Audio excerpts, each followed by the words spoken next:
秘路人生，靈醫解碼。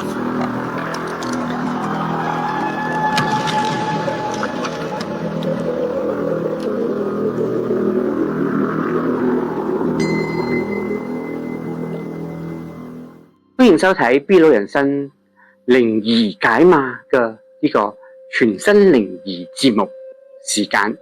咁響靈異解碼嘅呢個靈異節目呢，秘路將會親身或者係以講述性嘅方式呢，就係帶大家去到每一個唔同嘅呢個發生靈異事件嘅地方去做一個探索，或者係做一個拍攝嘅。響第一集嘅靈異解碼節目當中呢，秘路將會帶大家親身去到呢個馬六甲東方戲院嘅。咁東方戲院呢，其實呢就係響1974年嗰年呢就係建成嘅。咁樣其實當中呢都有發生咗好多嘅靈異傳說嘅。咁響拍攝嘅期間呢，秘路都係響呢度咧就係有一啲嘅靈異經歷嘅，就係將我哋響拍攝嘅時候咧，就係唔可以無法對焦嘅，可能就係一啲嘅靈體或者係一啲負能量咧，就係造成我哋無法可以對焦嘅形象出現嘅。咁而家我哋咧就嚟睇下呢個我哋當時去拍攝嘅影片先啦。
秘路咧而家所在嘅位置咧，就係響呢個馬六甲東街納嘅呢個東方戲院，就響我身後邊嘅呢個東方戲院嘅前邊啦。咁而家東方戲院咧係已經係嚟咗呢個就係收購咗嘅，所以咧我係冇辦法入去進行一個拍攝嘅。但係咧秘路咧又向呢個 AI 嗰處咧就係有揾到一啲嘅資料嘅。而家咧就係講述俾大家睇下先，聽下先。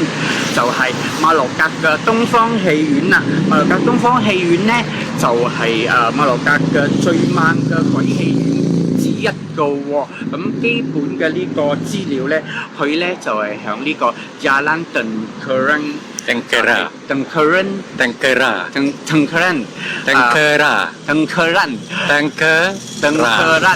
嘅呢個地方嘅，就係喺呢個東街納嘅條街嘅，咁樣係馬六甲市中心嚟嘅。現在咧已經係荒廢嘅一棟公樓嚟嘅，就係喺我身後邊嘅荒廢嘅呢座公樓嚟嘅啦。咁對面咧就係呢個咖啡店嚟嘅。咁佢建造嘅年份咧就係響1917年嘅，係由呢個檳城嘅錫礦同埋呢個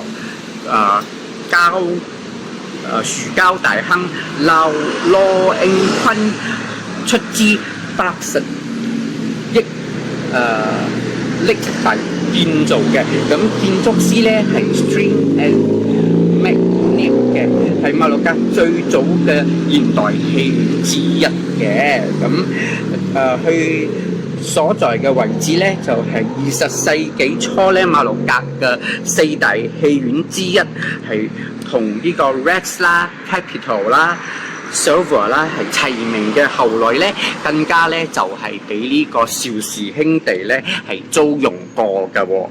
咁點解會有咁出名咧？有呢啲咁靈異嘅事件出現咧，就係因為呢度咧曾經係響日軍時期咧就係被佔據嘅呢個地方嚟嘅，而且仲係日軍嘅呢個總部嚟嘅。咁入邊咧都係有一個所謂嘅無頭鬼嘅傳說嘅。咁響二戰嘅二戰日嘅日軍佔據嘅時期咧，東方戲院咧在日軍被徵用成為呢個基地嘅。咁好多人咧就話呢度嘅地牢啦，同埋男廁入邊咧就係呢個刑場嚟嘅，而且同係有死咗好多人嘅喎。咁當中最紅嘅呢個靈異傳說咧，就係呢個男廁入邊嘅無頭鬼啦。咁對當地嘅呢個老一輩嘅呢位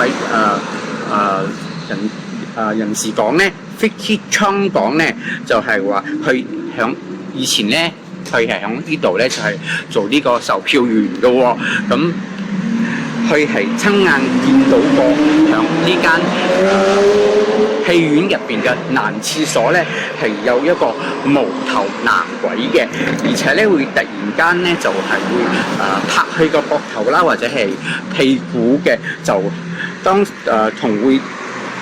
同時咧同你問佢有冇見過佢嘅頭嘅喎。咁被嚇到嘅人咧都會係連續發高燒2個星期嘅喎。